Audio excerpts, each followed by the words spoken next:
Like to call to order the regular council meeting for Tuesday, November 28th, 2023. This meeting is being recorded live and is streaming on the District of Summerland YouTube channel. All representations to council, written or verbal, will form part of the public record and be available to the public for viewing electronically or as a written record. Corporate officer, any late items? No, if I get a motion to approve the agenda, please. Councillor Patton and Peak, all in favor? That carries. Consent agenda. Would anybody like to remove anything from the consent agenda? Councillor Betts. Thank you. Item number 4.3A, the report from Development Services. Okay. 4.3A, and that will go down into item number 13. Anything else?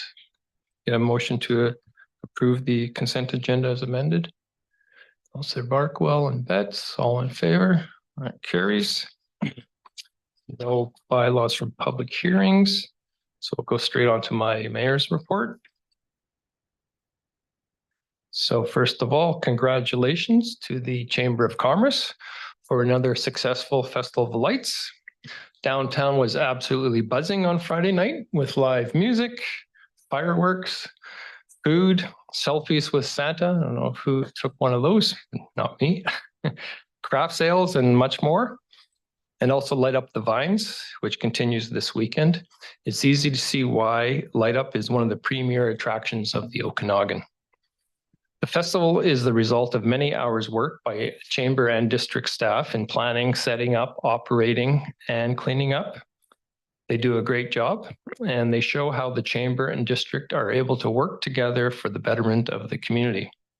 So thank you to district and chamber staff and everyone who contributed to make the event a success, including all the sponsors, performers, vendors, downtown businesses, and community groups like the museum and the Arts Council.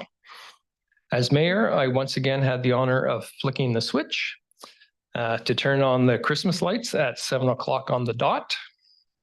And I appreciated having all of council join me on stage for the countdown. So thanks to all of you.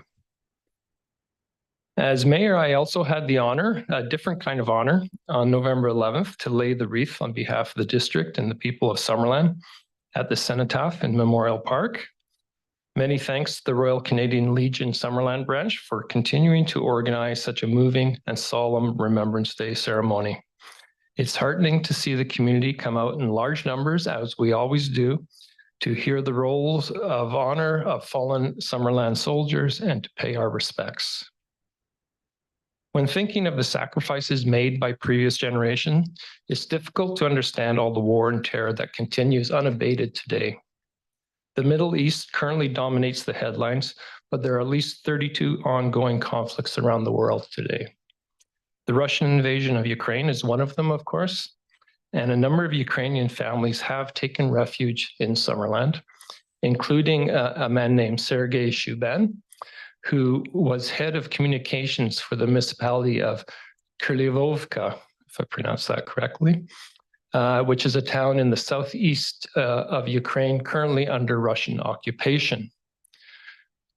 Mr. Shuban arranged a Zoom meeting with the mayor and first deputy of Krylovka, which I attended on November 15th, along with councillors Barkwell, Peak, and Betts.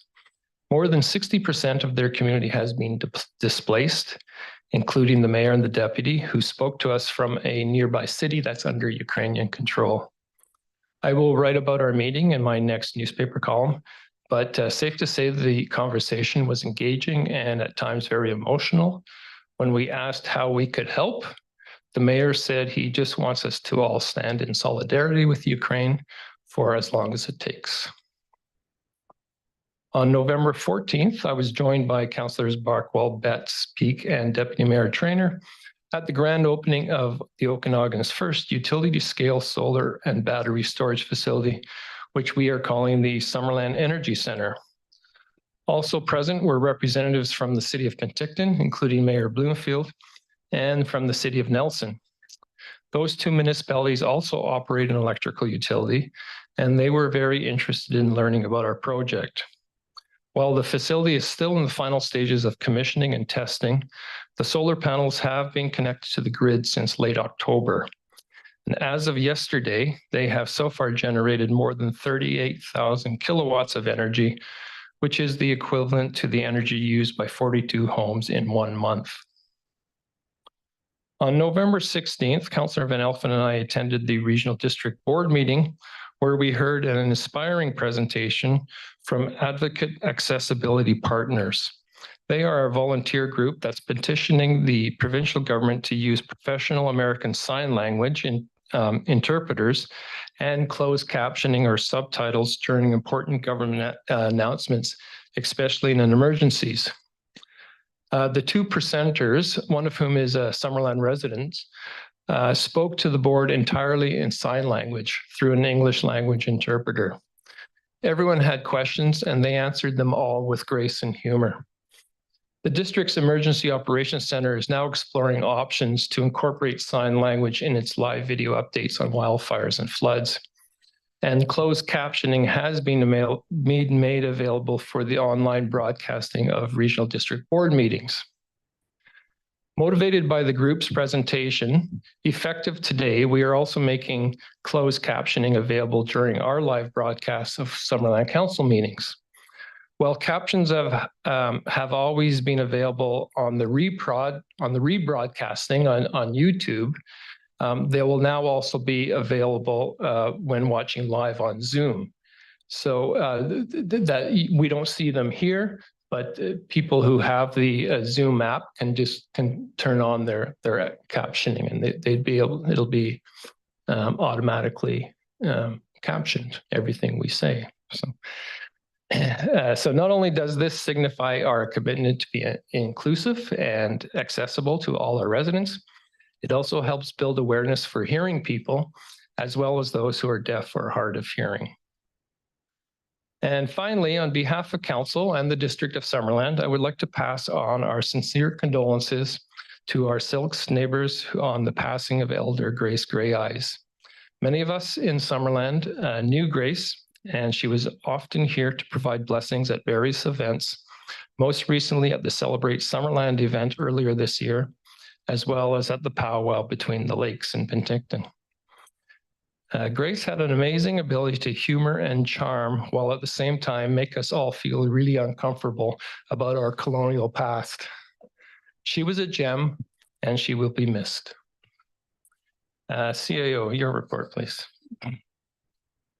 Thank you, Your Worship. As the winter months descend upon us, I thought I'd provide a bit more detail in terms of where we have landed this year with roads projects. The focus on roads is a key council priority, and we are making progress. While there are many minor repairs and upgrades that have been accomplished, here's a list of the more significant paving projects that we completed here in 2023. Drum roll, please. Giants Head Road from Harris Road to Hillbourne Street. That was in May and August. Dale Meadows from Walton Street to Gold Avenue in November. Jubilee Road from Rosedale Avenue to Kelly in August. Gartrell Road south of Arkell Road here in October and November. Switchback Road between Nelson Street and Begg Street, October and November. Asphalt overlay on Prairie Valley Road near Hedrell Avenue, Q2, and Victoria Road section between Dunham Crescent and Niagara Street, as we all know. On Victoria in particular, I should mention, since we have another stretch being done there next year, it's only the first lift of asphalt we've put down there, and we've had some residents notice that. So it's just the first 2-inch lift of asphalt, because we have more road work happening, and we're going to do one complete mat over both sections next year. So we don't have any seam there. So it's intentional that we just did the first lift there.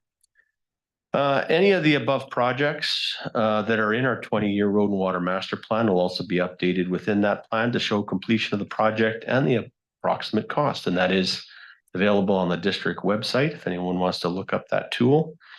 We also did crack sealing on Simpson Road and the roads up and around Unisys School, which we have had positive feedback on.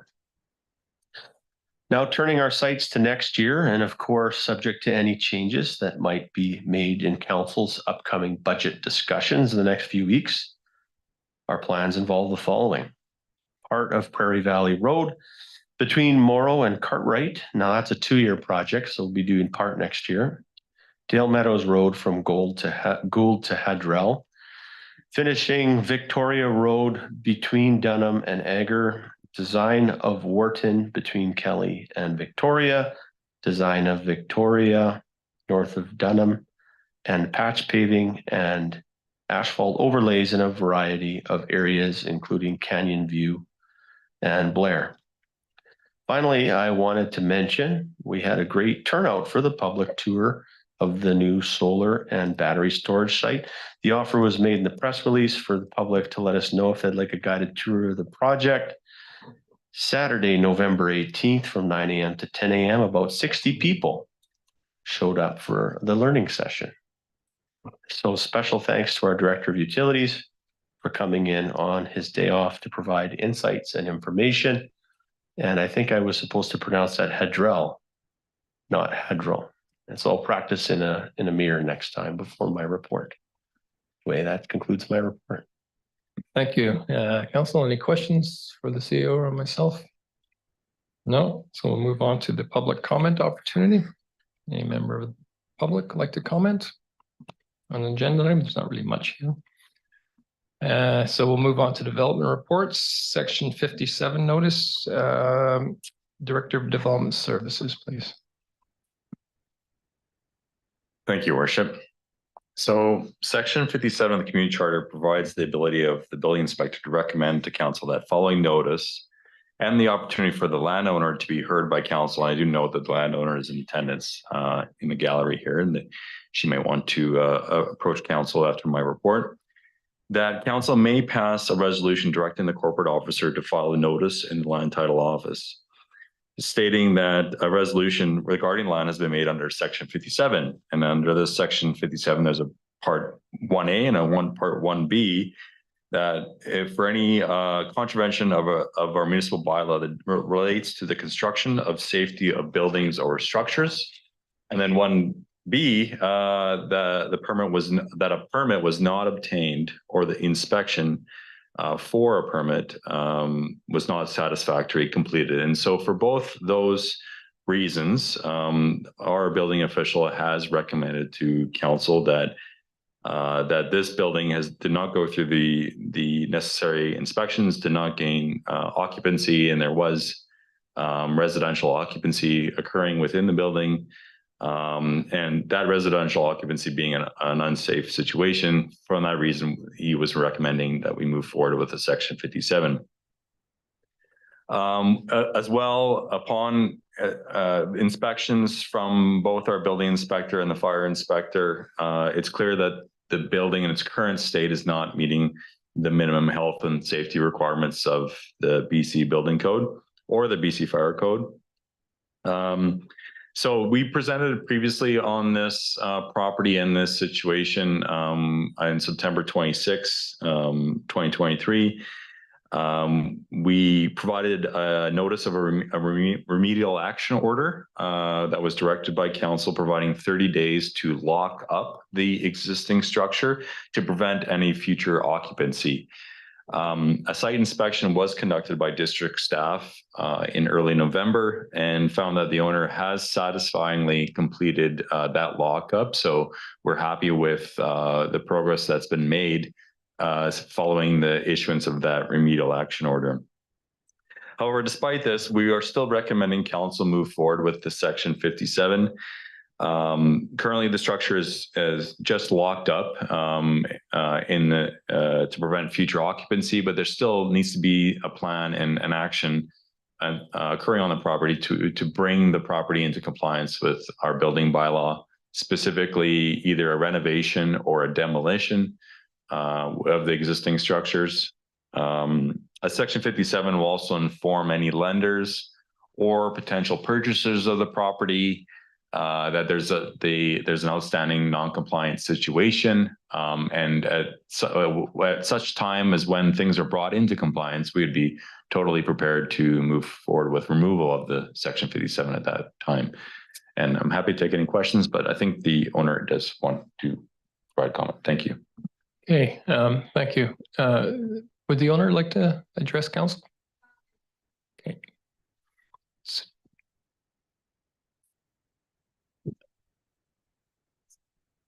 So just press the button there to turn on the mic and Okay. maybe. Just before I begin, how many minutes do I have, or is it open? Until we tell you to stop. Okay. And then my brother is also joining via Zoom, so he might like to add some comments. So I would just like to thank everybody for being here tonight, for taking their time to discuss this matter. So my name is Janpreet Sandhu. I am the CEO of Mungo Capital, who runs the current operations. I am acting on behalf of my father, Balwinder Sandhu, who is the actual landowner. Unfortunately, he's not doing too well, so he is not here tonight. I guess just on that note, as being one of very few young women in the industry, probably the only one in the Valley that I can think of, trying to lead an organization in the right direction and creating a positive image, we would like to acknowledge our mistake of housing workers there this year upon receiving notice in May to not house workers there. So we're not running away from that. We do acknowledge that there was a mistake made. However, we do want to work with everybody and make sure that we're taking the right actions to move forward. And I think Brad could agree that we have been doing that. So we've been actively working with building officials, bylaw, and fire officials, and taking corrective actions.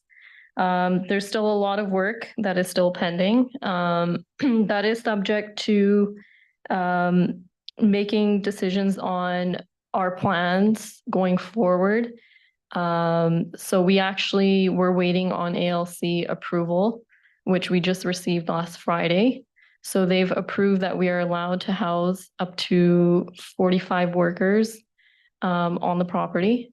Obviously, they're not to speak on the conditions of the housing units, but they have acknowledged that we are allowed to house workers on site. So I guess that's a positive. So just going forward and kind of addressing Brad's concern about having a plan going forward. Now that we know that we're allowed to house workers, we do intend to look at the costs of, first of all, looking at what type of building permit we need. And then just looking at the cost of bringing that building up to code and what that looks like. So once we have that figure, we can kind of look at seeing it's definitely not going to happen in the next year or so. So we will not be using the accommodations next summer. We're looking at other options. But once we can kind of look at what that looks like financially, we are going to figure out what we would like to do with the space. That being either we bring it up to code, house workers, or we demo the building and look at, building more cooler space, which is what we need. But that's kind of all subject to what the experts have to say about the existing building. I think that is pretty much it. So unless anybody has any questions. So many questions for the owner. No, we'll get to Brad later. So I guess my question would be, how much time do you need? For which part? Well, for everything. Well, so we actually had a meeting with Dimitri, the building official, this afternoon. And so the first step is he needs to talk with Brad and the rest of the department to figure out what type of permit we need to go in for. So once because it's seasonal and we don't intend to use it as like a short-term rental. We would only need it for the summer months. So there might be different requirements. I'm not sure, but I'll leave that up to them to speak on. So once we can figure out what type of permit we need, then we can work towards obtaining a building permit through the whole process. So I'm not entirely sure what that looks like. Financially, it was a very difficult year this year. So we know that there's not a whole lot that we can do to bring it up to code if we had to before next season. And I don't think we would probably even have the time to do it. So we would like to get another season under our belt before we know where we stand financially to do that as well. So I think this is kind of we're gonna have to kind of create a plan here, a step-by-step plan, and just kind of go from there. Obviously, once we kind of need to figure out the direction that we're going in first. And then we can kind of look at creating timelines. Okay, thank you. Councillor Betts? Thank you, Mr. Mayor. Thank you for your presentation. It's nice to know that you're choosing to move your company in a direction that is forward thinking. It's important. For me, part of the difficulty with this file, looking at it, was ultimately that worker safety was really in jeopardy for people who come and work so hard for us and our businesses here. And I really felt that. So my question would be, and this is a really important question, if you're not able to house your workers up to 45 people in the building you have, where do you intend to house your workers as an alternative? So this past summer, we housed them we moved them out of the unit into hotels, which was not something that we wanted to going forward, because being in the Okanagan in the summer months, in a tourist area during tourist time, it was very expensive. It is an option still, if we needed to. That would kind of be our last resort. But the other option that we're looking at, it's not concrete, but there is housing in town for these temporary workers, which is not being used during those summer months when we need housing. So we're trying to work with that company to see if we can work out an agreement and rent out their worker accommodations to house our workers. Councillor Patton? Thank you, Worship. Thank you very much for coming in. Can you tell me, with all of the remediation actions that you've done, have you, your brother, your family engaged in any structural engineer or any engineer to walk through to discuss with you some of the remedial action that could be required? So I don't remember the exact date, but initially we had a structural engineer do a walkthrough of the building. I think it was last year sometime. And so they did provide the city with a letter basically saying that, structurally there are some issues, but that the building was not going to basically collapse. It's not going to come down. So the reason why we haven't gotten them to come back and do a full inspection of the building is because we are still not sure which direction we wanted to go into, because we were waiting for the ALC approval. So the timing is kind of funny of this, because we've been waiting for this for over a year and they just got back to us on Friday. So now that we know that we are able to house workers there, it's up to us to now decide, okay, do we want to bring it up to code? If we do want to bring it up to code, then that's when we would get all the engineers involved. And we do have engineers because we do also do multifamily development on the side. So we have contacts that we can bring engineers in. So a section 57, if it was placed on the property, wouldn't really change your ability to do anything. And in fact, you would just have to do it in order to have that section 57 removed. It's mainly to protect any potential future purchaser of the property or any potential lender.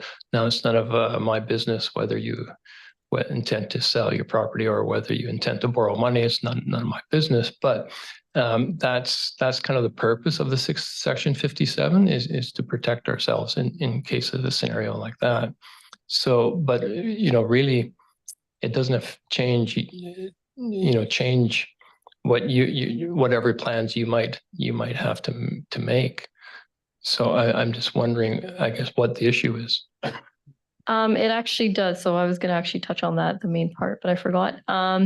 So, as many of you have seen, I don't know if you guys have all had the chance to drive by, but we've put a substantial investment into the property, which unfortunately comes with a lot of debt. So I think if we were to look actually either way, plan A or plan B, whether we decide to demo or whether we decide to bring that building up to code, it is going to require a investment, and we would most likely be looking at getting funding for something like that.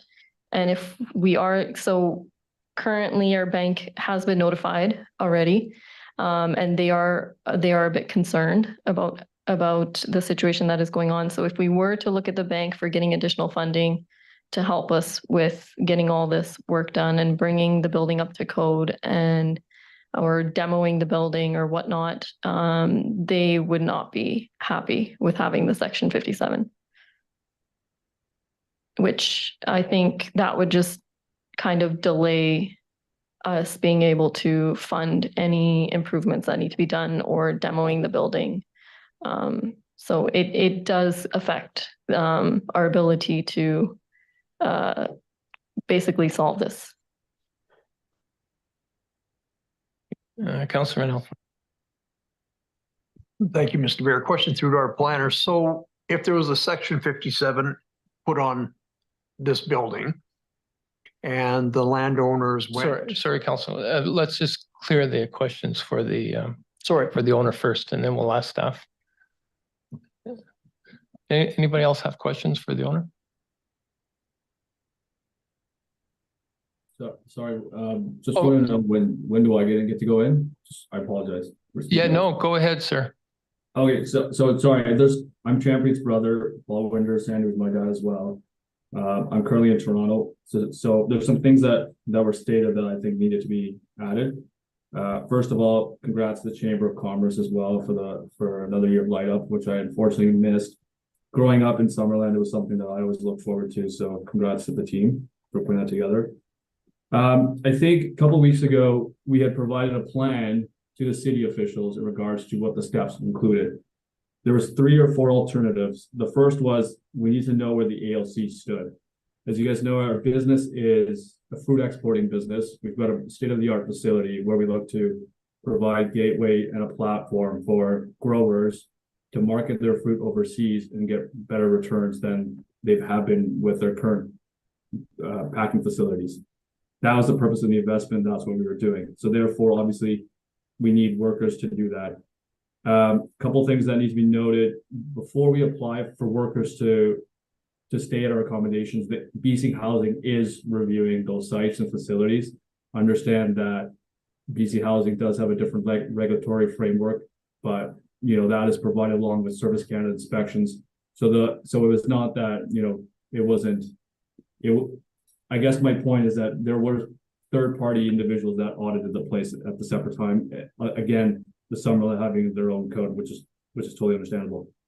So going back to it, we provided them the plan, what that looked like, and the plan was, okay, so number one, if we get ALC approval, what's the next step? And that's what my sister is saying, that if we're able to determine what is financially more viable for us, but at the same time fits our long-term business plan, which is to keep growing and packing cherries. If you see, I don't know if the ALC approval letter was provided to council or not, but there is a paragraph in there that states that they do see that based on the scale of our business, that one day we will be requiring 100 workers. That being said, we wouldn't put them all in one property. We would spread based on planning. We will look at different properties to build that housing. So the business is growing as fast as it can. Obviously, there are additional costs, and with the season being not as strong, it puts in a position where we are delayed to make certain changes. However, that doesn't change our motivation or plans, which is to make changes. Therefore, we had a meeting with the building officials today. We discussed what their intentions are, and that is to obviously fix the mistakes. And again, we acknowledge that we made those mistakes. So where it sits is we will go back. We actually had the structural engineer review it in actually 2022. Brad, I don't know if you remember, it was one of the requisites in order to get the official building permit to structure the new building that was built. So that's when that was done. So there was a structural engineer that did review it back then. In regards to the section 57, does it make an impact on our capacity to correct? It does, because it puts the banks and any financial institution in an uncomfortable position there, because what that does, it slows down the funding because it's going to require consent and notice from the District of Summerland. So it would delay the fixes and the repairs that we would be required. At the end of the day, I think we're coming here for a collaborative approach. I understand that you might be hesitant based on our past actions, but we are taking the steps, and we're trying to create an open line of communication in order to fix this and make it, have it all cleaned up. So that's kind of our approach. So if council has any questions for me, I'm happy to answer any questions. Okay, thank you. Councillor Barkwell. Thank you, Mr. Mayor. It was mentioned that you also have a business in multi-unit family home construction. So I would presume you're pretty familiar with the process for getting building permits and meeting and building houses to code and stuff. So what's your explanation for having started this project in 2014, never getting any building permits, and not building it a structurally sound kind of a building? I can answer that. I was 18 years old. My sister was 16. We weren't running the business. That's why there was someone else in charge, and that was our father. Thanks. Yeah.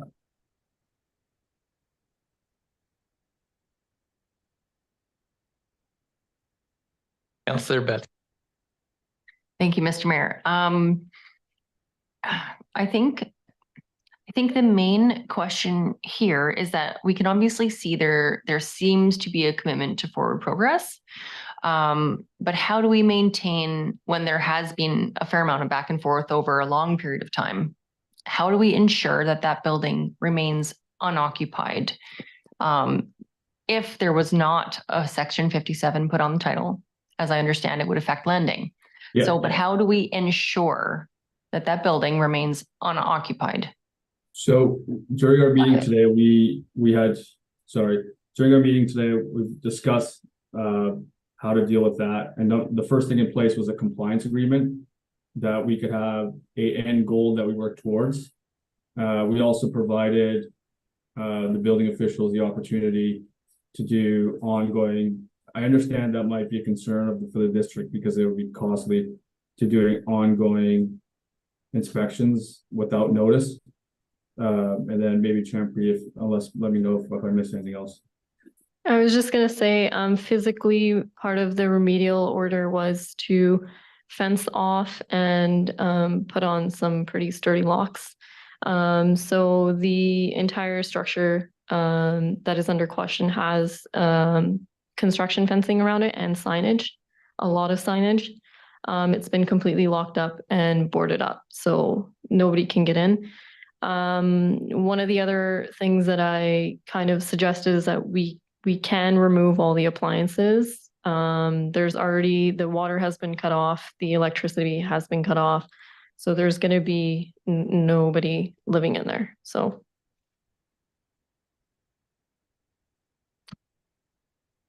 Councillor Peak. Thank you very much, Your Worship.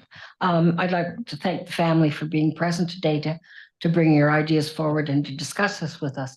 I'm wondering, you're looking at another season before you might have the wherewithal, the money, the commitment to be able to decide how you're going to house your staff, whether it's in this building and it's brought into compliance, or whether you use ATCO trailers or whatever you might decide to do. part of the recommendation from staff is to make sure that this building is safe should this property change hands. So I don't know whether there's an opportunity to do an undertaking that if you were to sell the property, that we be notified so that we have an opportunity to speak to anyone who's buying the property. I don't know whether that's a possibility rather than doing the Section 57. That kind of undertaking might not necessarily preclude you or make a difficulty with the bank. So that's just a thought. Sorry, if I could just answer that, I think that makes sense. I obviously understand it might be hard to believe, but you know, we don't intend to sell. I'm a corporate lawyer sitting in Toronto, my sister's there sitting full time. This is a business we're interested, we're passionate about, we care about it. We're out there trying to grow as fast as we can. Obviously, there's mistakes being made. We have no intention to sell, and I think the fact that we made a $7 million investment should be some sort of an indication. But yeah, I think we're open to ideas such like that to provide council comfort.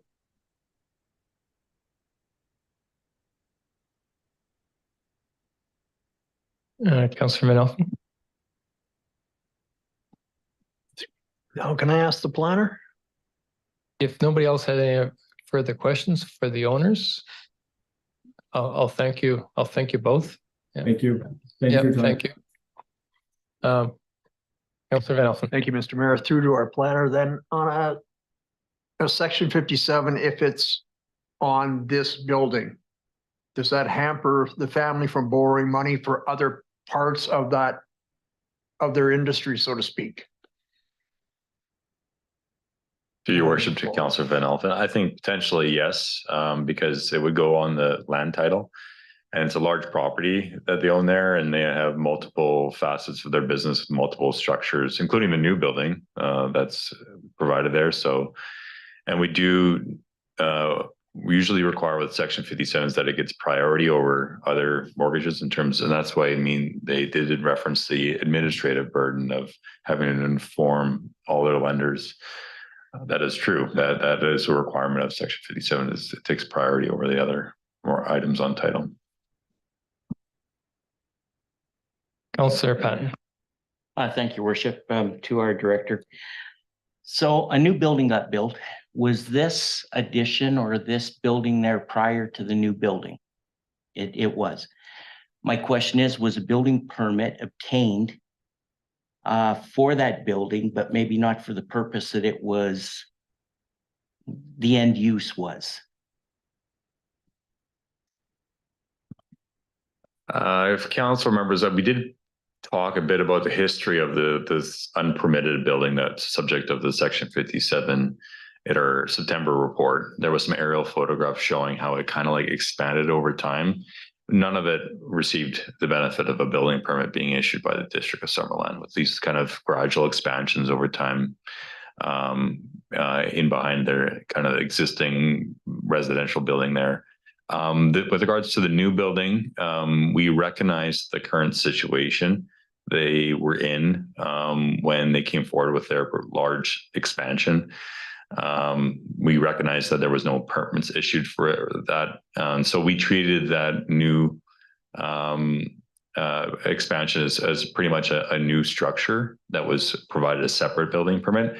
But we also at the same time entered a compliance agreement at that point in time with the property owners, saying that they would bring the rest of those structures into compliance with the district's building bylaw. And so that was our first kind of real indication to them that we were serious about bringing these other structures into compliance with our building bylaw. Thanks, Brad. So we knew that there was a building that was constructed. We allowed another building to be attached to the building that we knew that was constructed without permit.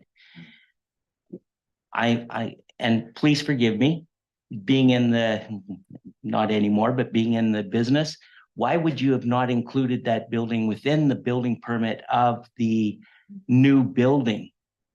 Because then you would have had your structural engineer in place, you would have had everybody in place, and you could have had that addition as part of the main building permit for I take it it's the cherry processing plant. And you wouldn't be sitting here today asking to put a section 57 on a property. Through your worship to Council Patton, all of that is true. So hindsight's 2020.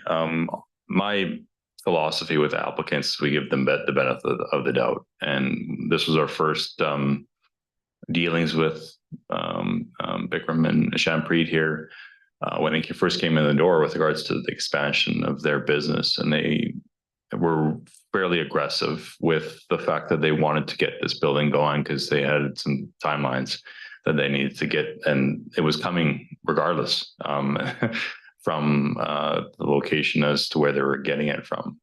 So we wanted to accommodate them. We were in the business of customer service as well. So we thought at the time that the compliance agreement was the appropriate path forward because it would have given them the ability to start construction with us issuing the permit, but still time, because we knew that would take time for those unpermitted buildings to go through structural engineering assessment and an architecture assessment for it to be brought into compliance. And so we took a leap of faith with them to ensure that there was going to be compliance. And that's the reason why we went with that compliance agreement process.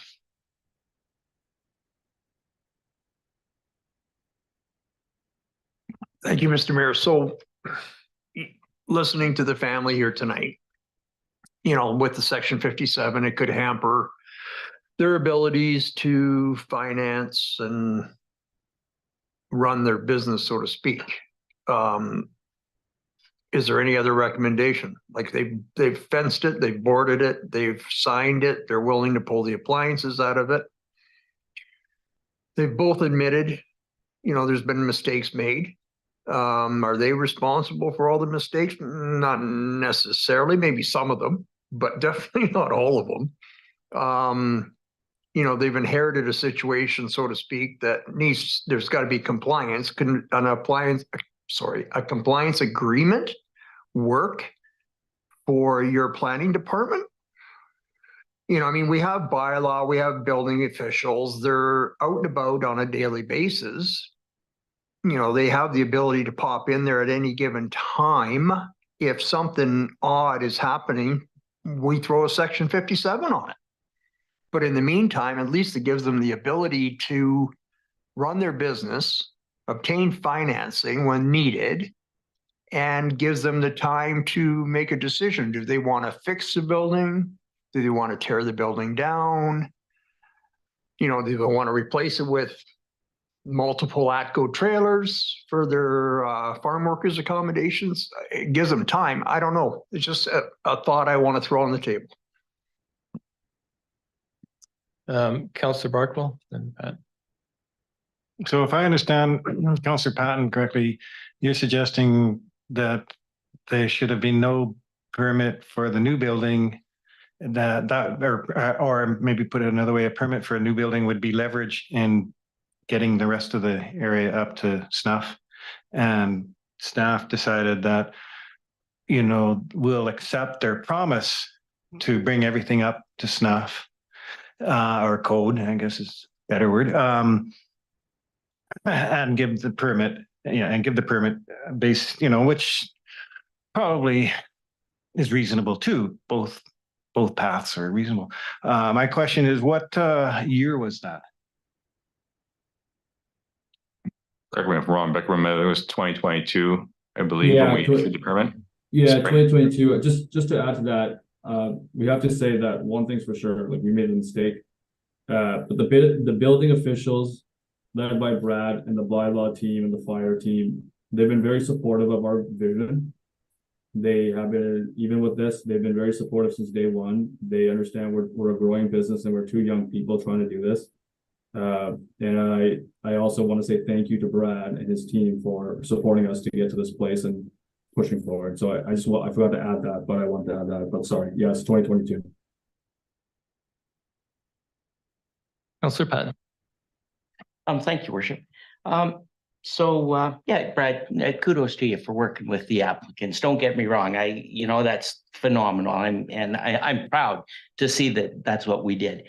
My question to you is, could we not enter into a no build covenant onto the property and allow the owners to get, if they decide to go forward with the accommodation, that they get together their engineering and they get together their permits.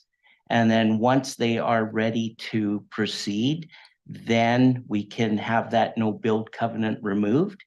But if we put a no build covenant on that property, it is going to do very similar to the same effects as your section 57, except it's not going to hinder them for financing, I believe.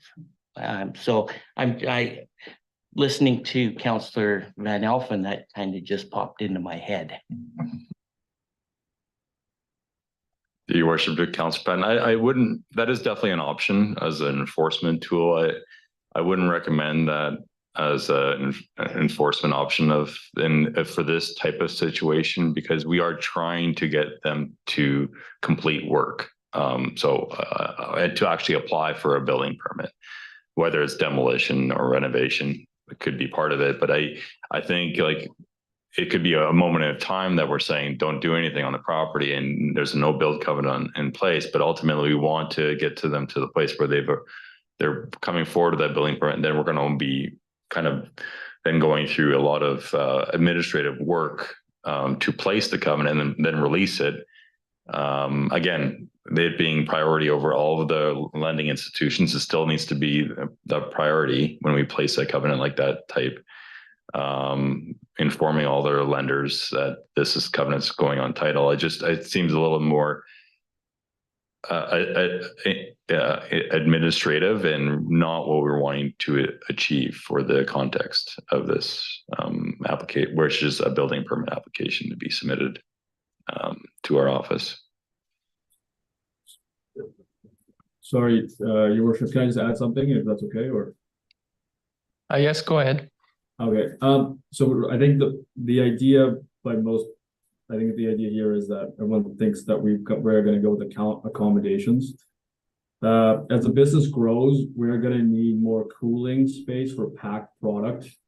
Because I think we're projected to move about 4 to 5 million pounds within 7 weeks now as of the 2024 season.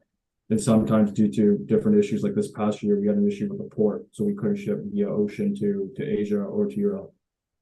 There might be the plan that we decide to go with no accommodations at all, and we just build a cooler. So I would just keep that in mind as well, that we might not go with accommodations at all. In regards to the workers themselves, they might not be on that property at all. So that's something I would just add a note to as well. And that will require a full demo. Okay, thank you. Yeah. Councillor Trainer. Thanks to the owners again for coming and helping us understand this. So it seems like there's a lot of should haves and could haves in this situation, but we are where we are today. So from council's perspective, it's our job to see the bigger picture and to look after the buildings in the district. That's our responsibility to make sure that they're safe. So if we didn't put a section 57 on, can I ask the owners a question? Is that okay? Quick question. Yeah, go ahead. Okay, I just want to know in your minds, what is a reasonable timeline? Because at the end of the day, the building needs a permit, right? Like regardless of what you decide to use it for. So if we don't put this on, bearing in mind our responsibility at this table, what is, in your opinion, is a reasonable compromise? So I'll go first. I'll let Champrey go after me. So our plan is, after a meeting with Dimitri today, so we've kind of started the process on our end, right? So we have to see what kind of building permit we're going to need, and then start looking at what the cost would be. So we have started the process like before now, I guess, but we were just waiting for the ELC approval. So now, within the next couple of months, we'll figure out what our costs are, and then start doing an analysis of, okay, this is the way we're going to go. So I think our plan is to put a building permit in the spring or early summer. And the plan would be for the building, because that allows us, we can get that part going. And then once we need to put in more capital for the actual investment, we'll be past the season because it'll take time for the building permits to get approved. So we're looking at potentially, September, October, once we start doing actual construction, with the plan being that, okay, if we're going to do actual construction, then we're going to have a stringent timeline of, we need to be ready for the 2025 season. So meaning that we're going to need occupancy by the end of 2025 or early May of 2025 if we decide to go with workers, or if we decide to go with the new coolers. So that's kind of like our reason. That's the timeline we kind of think. But I'll let Champ tell me if I'm wrong. No, I would agree. So just speaking back to that, obviously, again, we, even with the ELC approval and them allowing us to have workers on the property, or accommodations for workers on the property, we still do need direction as to what the building permit is going to look like, what type of building it is. I did want to point out one thing though, because I do know there's some new council members, but if you're not familiar with the space there, the new building was actually attached to an existing building, which had a building permit, but the building permit was never closed. So the part where the new building is attached to, that building, I think it was back in 2006 or something, I'm not sure, but there was a building permit. It's just the final inspection wasn't done, so the building permit was not finalized. The accommodations were then added on to the other side of the building, which is kind of what we're discussing now. Having said that, it's almost like we're dealing with three different situations here, because we're trying to figure out what to do with the accommodation, but we're also bringing that open building permit for the pre-existing building up to current code and closing that permit, as well as getting occupancy for the new building. So there's different parts to this, which is why building officials have been trying to kind of work with us on this a little bit. So when the new building was attached to the pre-existing building, that portion of it was like the fire safety and all that was brought up to code. There are a few things that still need to get done, which were just recently kind of notified by fire officials. But we are working towards all of that. So there's different parts to this a little bit. So it's not just kind of black and white. There's a lot of gray area as well. Thank you. Councillor Barkwell. So, excuse me, my understanding here is that Section 57 would only just inform a buyer or a lender if they happen to look at the title. Of course, a buyer would kind of look at a locked up building and figure there's something going on here anyway. So I don't think, and if we don't put it on, is that us assisting them in hiding the condition of the building? If you so I'm of two minds here on that, and because also on the one hand, I don't think the Section 57 really hinders them that much. A responsible buyer would be aware of the issues, and a lender should be too. And but then on the other hand, I don't think it does much for us either. So that's have a vote. That's kind of my question as well. What is the onus? I mean, Section 57 is the tool for us to make lenders aware of the situation. So what is the onus on us to ensure the lender is aware of the situation, either legally or morally? What is that? Is there an onus on us at all? If there's no onus on us, then I agree. Well, that's just things let it work, let itself work itself out. But if there is that onus, then Section 57 is our tool. Mr. Dolman. I may try to take a crack at answering that question. I don't think there is an onus. It's always a discretionary of council to proceed with an enforcement action, and this is an enforcement action, a tool for us to bring a property into compliance. So and that's discretionary of council, whether you want to proceed with the placement of this notice or not on title. So the other option, I guess, would be, okay, that they say they kind of need a year to work everything out. Could we defer this a year and just come back, see where you're at in a year, and then maybe we need to put a section 57 then if nothing's happened, you know? Councillor Van Elfen. Thank you, Mr. Mayor. And that's kind of where I was going with the compliance agreement. You know, they've indicated, you know, like they know there's mistakes been made. They're working with your department to try to correct these mistakes. They haven't made up their minds. They just got approval Friday from the ALC saying, hey, you're allowed to have farm workers. So are they going to renovate this building, bring it up to code to use it for farm workers? Are they going to tear it down and put in the massive coolers that they're going to require in the spring of 2025? They got some decisions to make, but in the meantime, with a section 57, any of their negotiations with their lending institutions are going to be compromised. So in the meantime, we put a compliance agreement on it. Your department's out and about. They can stop in at any given time and say, hey, and if the fences have been compromised or the locks have been removed and there's people in there, boom, we put a section 57 on it, it's done and over with. But in the meantime, they're saying they're willing to play ball with us. You know, they did as per bylaw, they fenced it, they locked it, they're willing to pull the appliances out of it.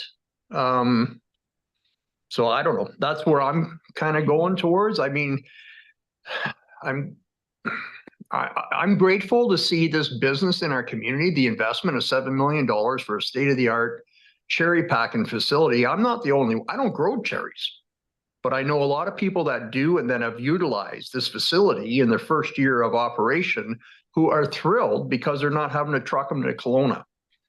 So, I mean, it's an asset to the community.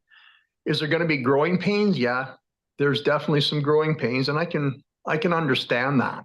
It's not always easy, and inheriting a property that, you know, some of the rules may have not been followed in the past. I understand that, but you know, a compliance agreement, and you guys monitor it, come back to us if the compliance agreement's been compromised, and automatically put a section 57 on it. Councillor Patton. Thank you, Worship. Yeah, you know, I was thinking along the same lines. And please forgive me. I thought that when we were talking with the owners that you were thinking of, you should have an idea by late spring on which direction you wanted to go. Am I kind of in the right ballpark there?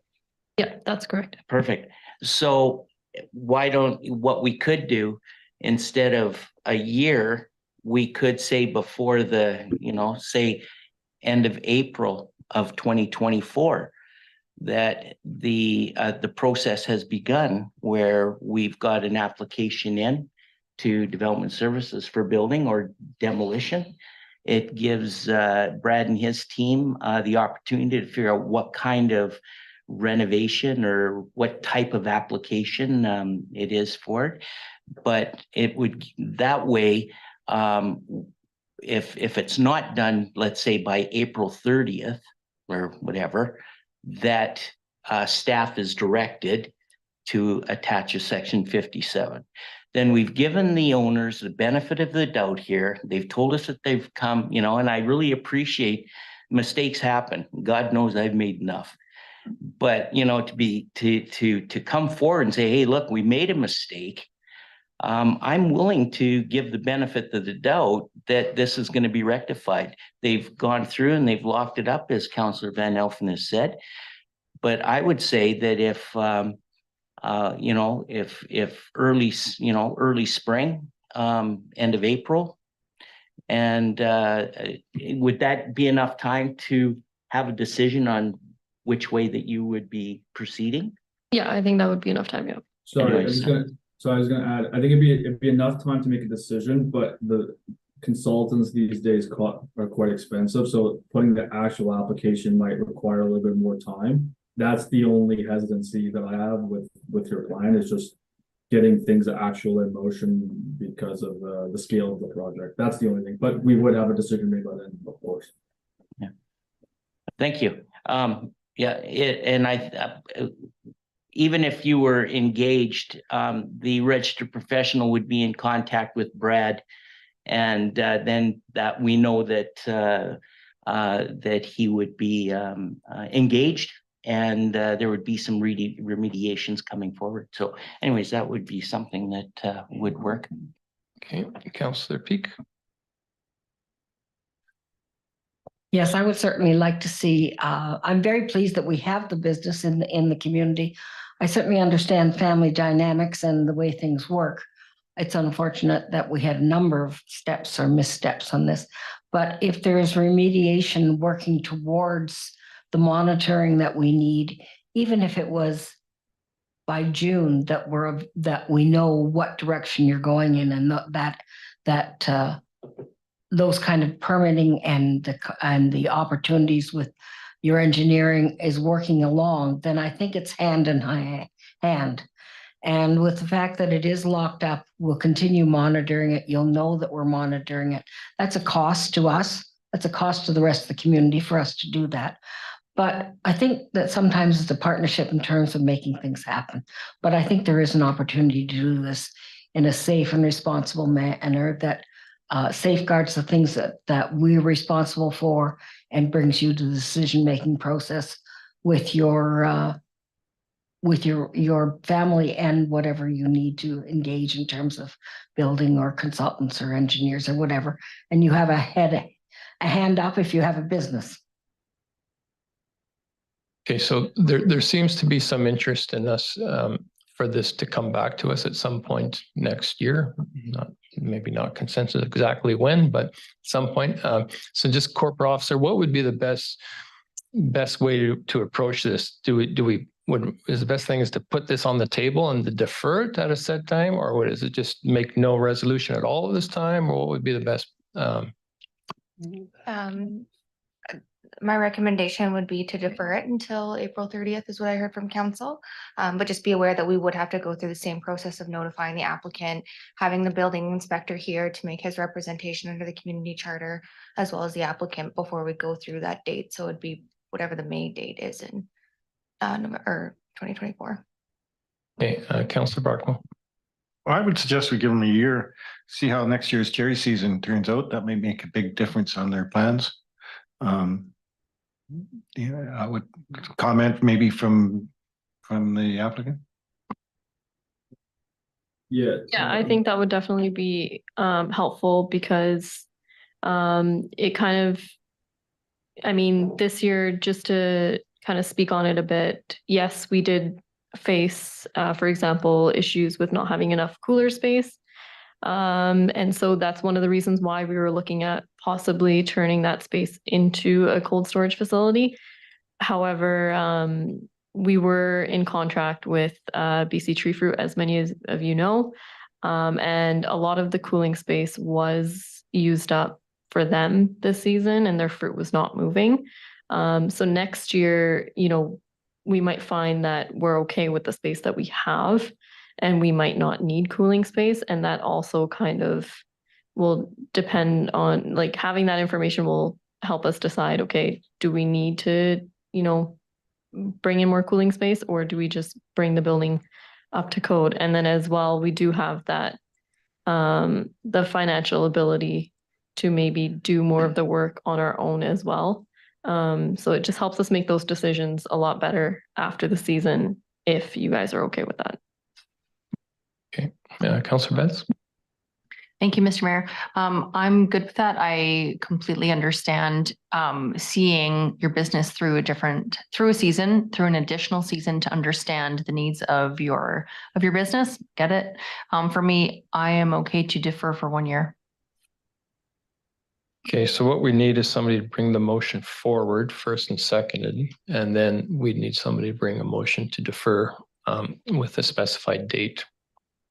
And then we'd vote on that, on the deferral.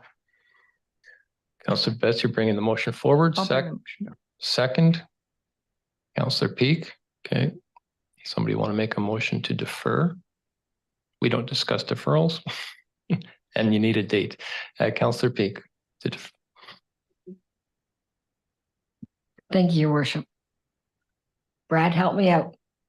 If I'm doing it from a year now, or do I want to do it till April 30th, 2025? Either way, just a date. Let's do it April 30th, 2025. That gives lots of time, gives a full season, gives an opportunity for borrowing, gives time for this family and the business to move forward. Do I have a seconder for that? Councillor Barkwell? Okay, I'll call the question. All in favor of deferral to April 2025? No, I don't think we discussed deferrals. We can't just be either yes or no or. Okay, so all in favor of deferring to April 2025? We're all going to look after it. Okay, that carries, none opposed. Okay, thank you very much. Thank you, everyone, and we hope that you guys could come visit us in the summer to see the facility as well. Thank you. Thank you. Next item is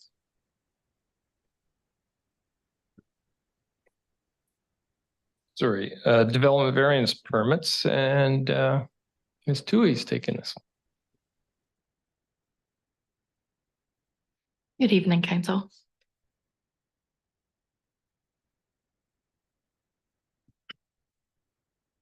The district has received a development variance application to permit a proposed pool and shed for residential use at 11815 Conway Crescent. Throughout the official community plan, agriculture is recognised as a significant part of Summerland. The OCP supports confining residential development within the ALR and agricultural zones. The agricultural small acreage A1 zone allows for farm uses and permits residential uses within a specific farm home plate with a maximum size of 905 square metres. Within this area, only 45% is the maximum coverage allowed. This farm home plate is in place to confine residential development and to minimise the impacts of residential uses on farm parcels. The Agricultural Land Reserve use regulations for one residence on a property with a total floor area of 500 metres squared or less. Any request for residential uses in excess of these requirements, a non-adhering residential use application must be submitted to the ALC. The property in question contains an existing 1,160 square metre residence, which was grandfathered as a legally constructed residence. The house on the subject property was one second, please. The house on the property was constructed in 2010, a year prior to the establishment of the district's farm home plate regulations, and many years prior to the 500 metre squared size maximum, which was instituted by the ALC. For this reason, there were no controls in place at the time to limit the size of the residential building, and is considered an existing non-conforming situation which is allowed to continue. As per our application guidelines, the ALC application are reviewed by our local government council, and the consideration is reported back to the ALC. On May 9th of the year 2022, council were in favour of the application and thus forwarded back to the ALC.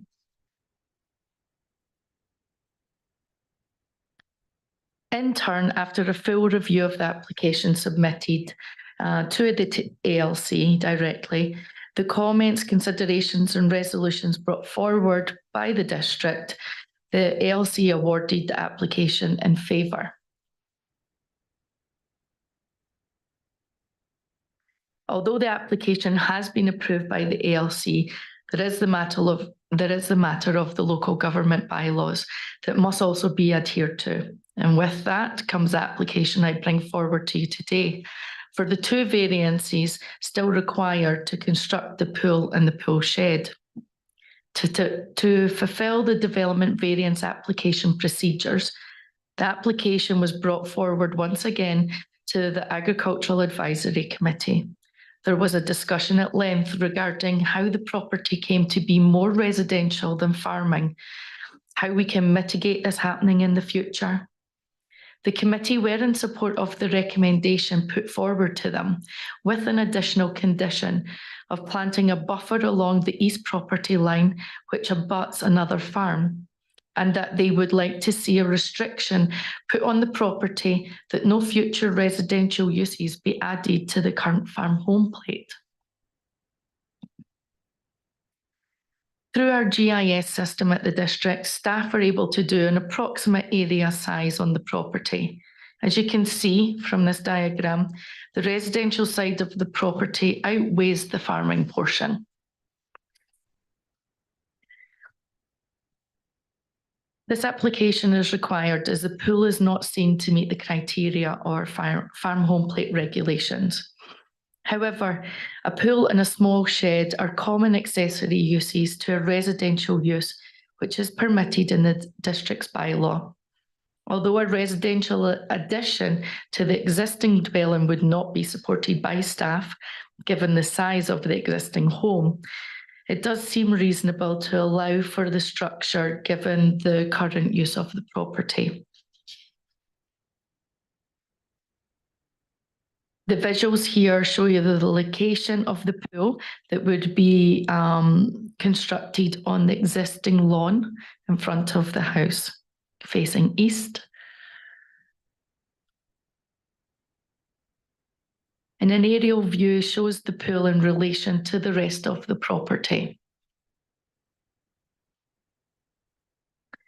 With that, staff are supportive of this request as presented here in the recommendation. Thank you. Okay, thank you. Council, any questions? Councillor Betts. Thank you, Mr. Mayor. I reviewed this application and I understand that these regulations came to be, especially from the ALC. There was regulations developed because of estate homes being built on ALR properties like this, that just, it's not even 50% of farmland that's being used for farming. And I find that just deeply disappointing. But that is a decision that's in the past. This house is a legally existing home and mansion. I don't have a problem with the pool as an accessory use. It's on a lawn that's not going to be used for grapes.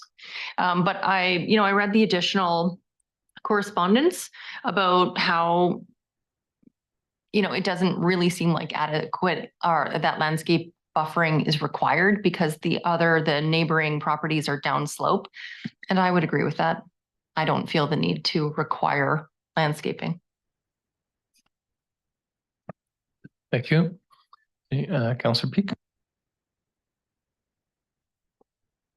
I have no difficulty with the decision on this, but I do have a question that it will then, if this decision passes, it will be at 100%. They will, and my question being, they will have no opportunity to come back to expand it any further. To Councillor Peak through the Mayor. We are we're not able to accept DVP. So if someone applies for a variance, we have to accept it and evaluate the application. What I was speaking to was a recommendation from our AAC committee that they wish to see some type of restriction put on this property that no further applications would be allowed. But within local government, we can't turn away an application. So it would be up to a future council to make the decision, should it come forward again.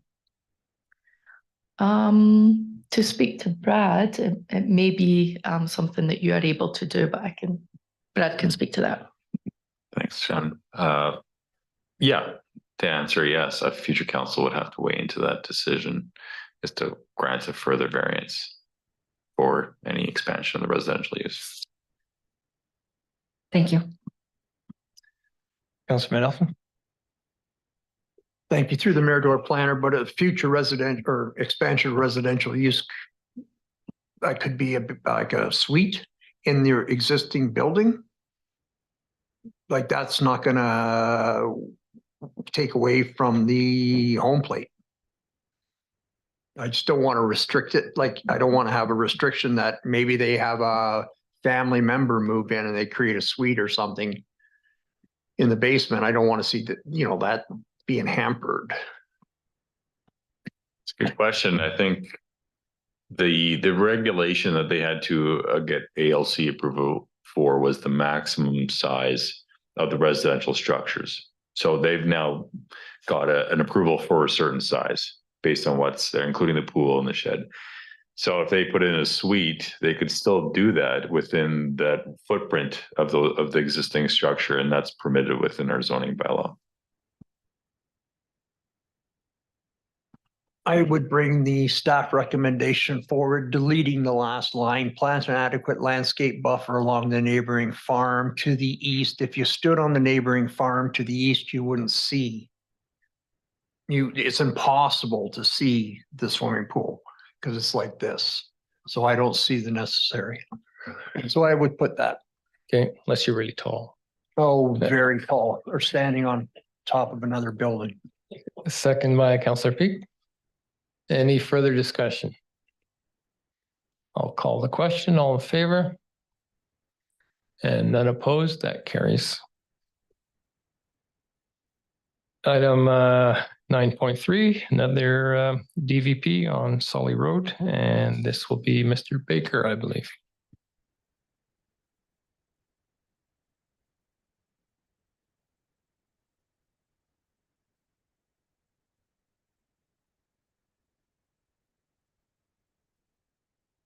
Thank you, Council. Yes. So we have a development variance permit application DVP 23-024 located at 5277 Sully Road. The variance is to permit the minimum driveway width to be smaller, to increase the maximum height of a retaining wall, and to reduce the rear lot line setback to facilitate a subdivision. So just to review the zoning bylaw. So the current property is zoned residential medium lot, which is RSD1, which allows which is a standard residential zone within Summerland and allows residential and accessory uses. The official community plan designates this property as low density residential.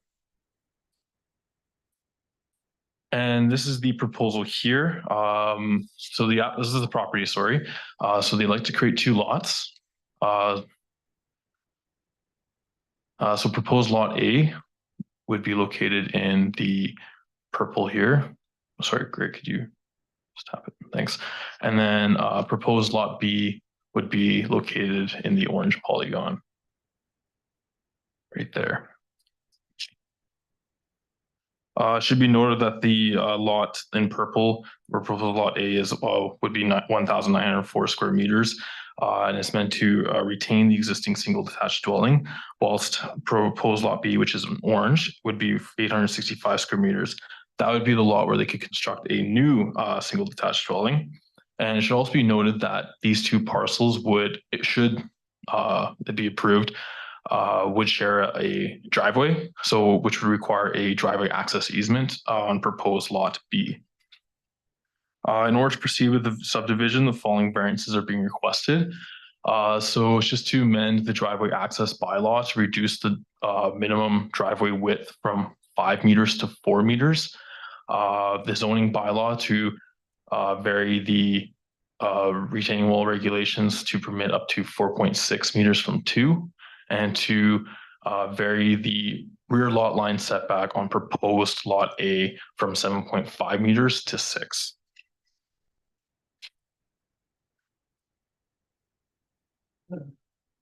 Just to go into a little bit more detail. So again, for the proposed variance for the driveway access, so that's just to reduce the width from 5 meters to 4 for driveways longer than 45 square meters.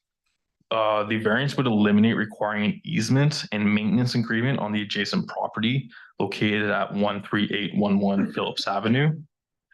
The variance would also reduce the need for a higher retaining wall and would not have an impact on the usability of the driveway, which you can see here.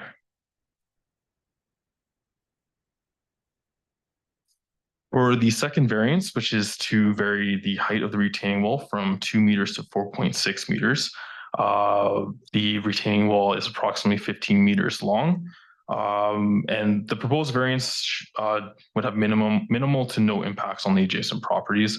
The properties are located above the subject property and its access. The only visual impacts you may see would be from driving down Solly Road.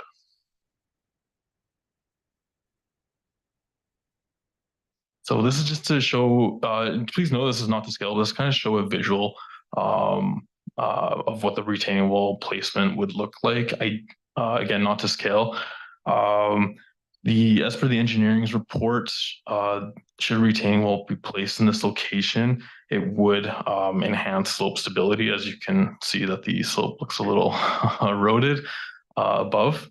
So the purpose of the retaining wall would also to enhance that stability. The third variance being requested is to vary the rear lot line setback from 7.5 meters to 6 meters on proposed lot A. The reason why this variance is being requested is because the applicants would like to retain the existing house rather than having to demolish and rebuilding it, or moving the house to conform with the 7.5 meter setback that's required in the RSD1 zone. So they would like to request a variance instead. Should the variance be approved, there would be minimal to no impact on the developable area for proposed lot B, where the new house could be constructed. So staff's recommendation is that council approves the variances as requested, and this concludes staff's presentation. Okay, thank you. Council, any questions? Councillor Patton. Thank you, Worship. So the reduction from 5 meters to 4 meters, is that just in the area that's highlighted? And then once you get off the main drag and you're going up, it's 4 there, but then it'll... Yes, so for the majority of the driveway, which was highlighted in red, that would be the reduction from 5 meters to 4. But when the apron of the driveway, it would expand. Councillor Vedelson.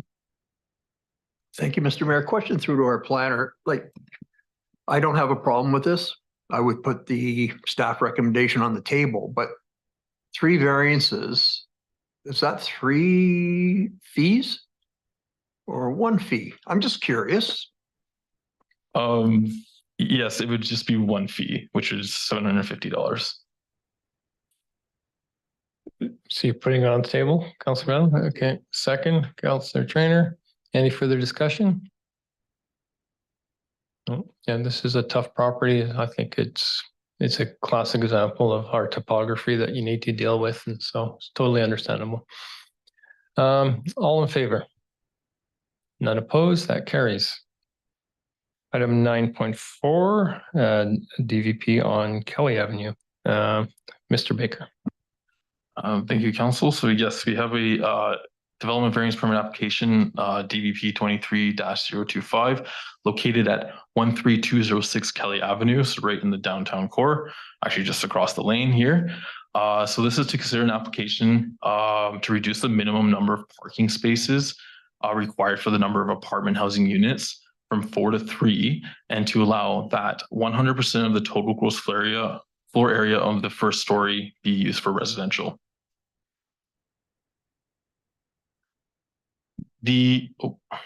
Thanks, Greg. So the zoning bylaw, this property is zoned CB1, which is a commercial zone. This zone does allow for mixed uses within the downtown, most commonly commercial on the first story and residential on above. The designation in the official community plan is downtown commercial. This designation supports urban-centric commercial uses and residential uses in a mixed housing or mixed-use form. The first variance that's being requested, which you can see here highlighted in green. So currently, the building is, or rather this area is being used as commercial space, but the commercial space is currently vacant. So what the applicant is proposing is to essentially convert this area into 2 additional residential units. There is a residential unit existing off the back, so abutting the lane, and then another residential unit located above. As per our zoning bylaw in the CB1 zone, the regulation requires that at least 60% of the of the first story is allocated to a non-residential use, which is commonly commercial, and then 40% of the remaining off the rear could be used for residential. So the applicant would like to vary that section to allow for 100% residential within this existing building. The applicant has informed staff that the reason why is because due to the economic atmosphere, it's challenging getting some new tenants. So they opted to put in residential units or would like to put residential units instead. So if council were to approve that variance, it would increase the total number of residential dwelling units from 2 to 4 in that building. The second variance being requested is a reduction in the number of parking spaces for the 4 dwelling units. So under the CB1 zone, the required parking spaces is 1 per dwelling unit. The applicant would like to reduce that to 3, as the existing building and its footprint accommodates most of the lot, and there's only really enough room for 3 parking spaces off the lane. Should the variance be approved, the applicant would have to, or rather the potential future tenant would have to find parking elsewhere. So that could be on the street in front of the development or in a municipal parking lot. So just to highlight there. Overall, while staff are in support of the proposed variance, as it would increase the number of housing units within Summerland, but also within the downtown core, and ideally would promote walkability within the town center, and likely contribute to economic vibrancy by supporting local businesses, and would complement the downtown neighborhood action plan's key focus area of encouraging a variety of housing forms. So the staff recommendation is that council approves the variances as presented, and this concludes staff's presentation. Thank you. Thank you. Councillor Patton. Thank you, Worship. Would this fall into cash in lieu?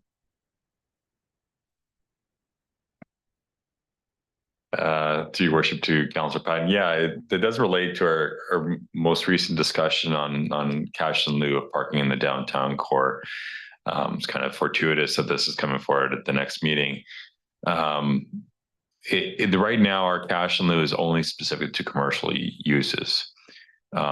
So if there was a commercial use proposed, we could take cash in lieu, but in this case, it's proposed to be 100% residential, and so the only option we have at this point in time is variance.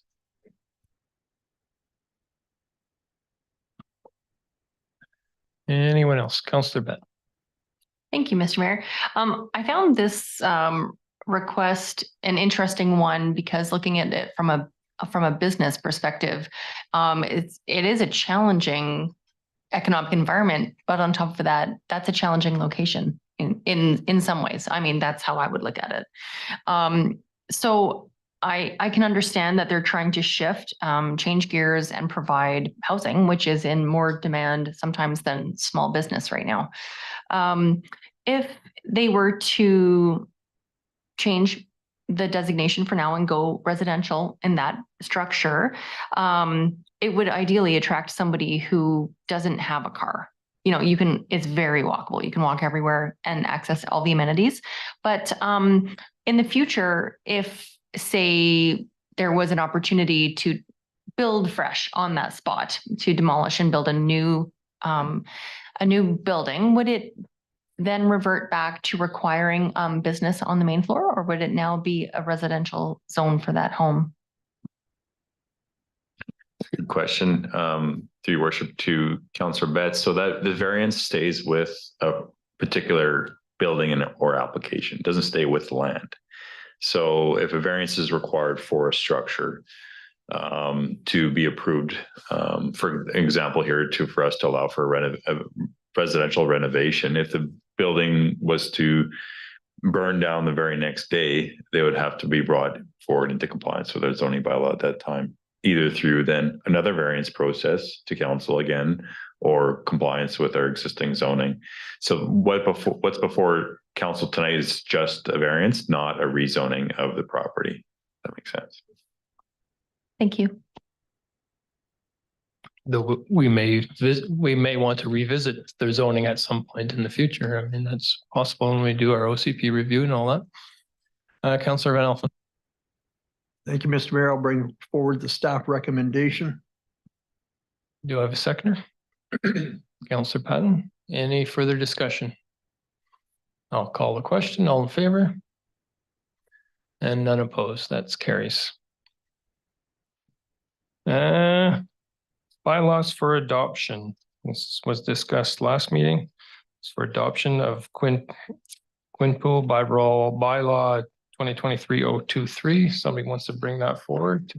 Councillor Van Elfen, Councillor Peak, all in favor? And none opposed. That carries. No business arising. Anybody have a notice of motion? No notice of motion. So items removed from the consent agenda. Item 4.3a. That is, we've Councillor Betts. And that's our the development services report. Report. Yeah, I'm just pulling it up. Yeah, so the reason that I pulled this up tonight is to give actually just a kudos, a thumbs up to our development services department.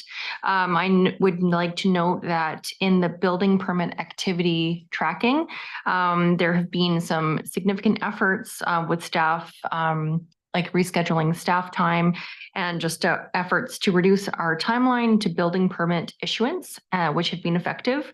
And currently with a 1 week turnaround. And I just think that that's great customer service outcomes for both our applicants and contractors in the field. So good job. Thank you. That's it. Okay. And we'll move on then to councillor reports. Does anybody have a report?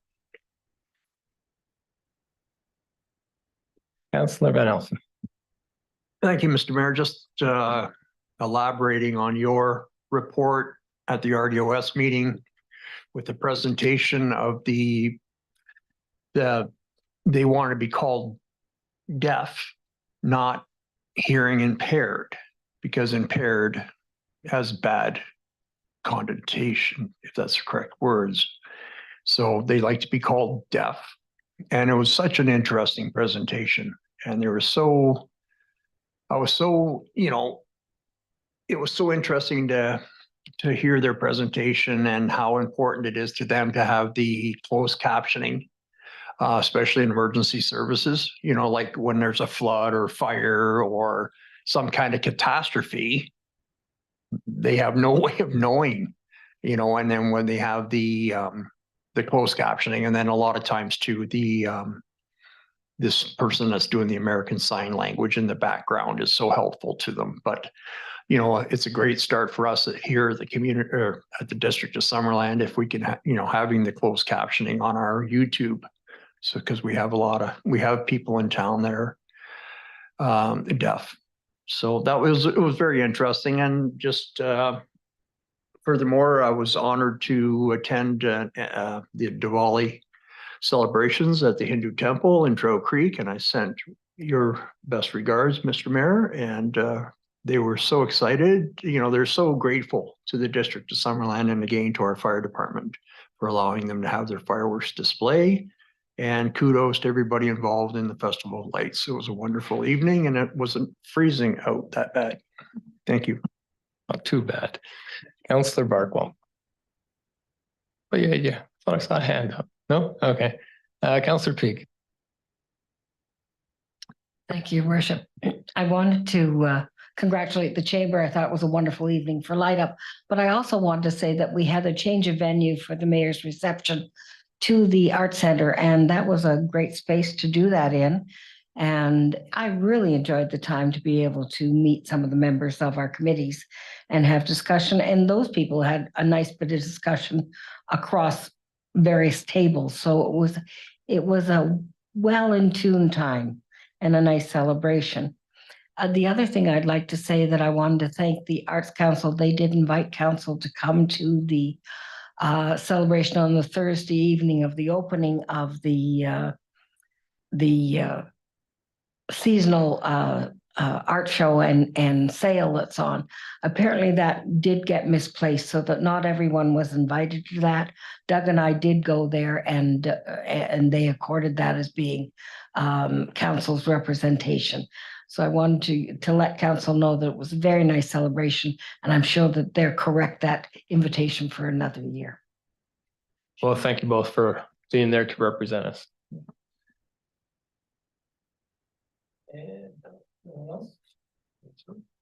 So now we have the public comment period.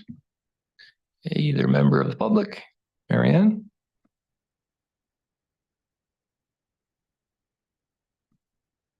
You know where I live. I would like to commend Tyson Baker on a great job of mapping out the future development areas of Summerland. And I think it clearly defines areas of intensification. But given the provincial government's upcoming changes requiring high density in existing zones, in the existing zoning, I believe it's going to create infrastructure challenges for local governments. One only has to look at the problems Osoyoos is experiencing and their proposed tax hike because they ignored their infrastructures for too long.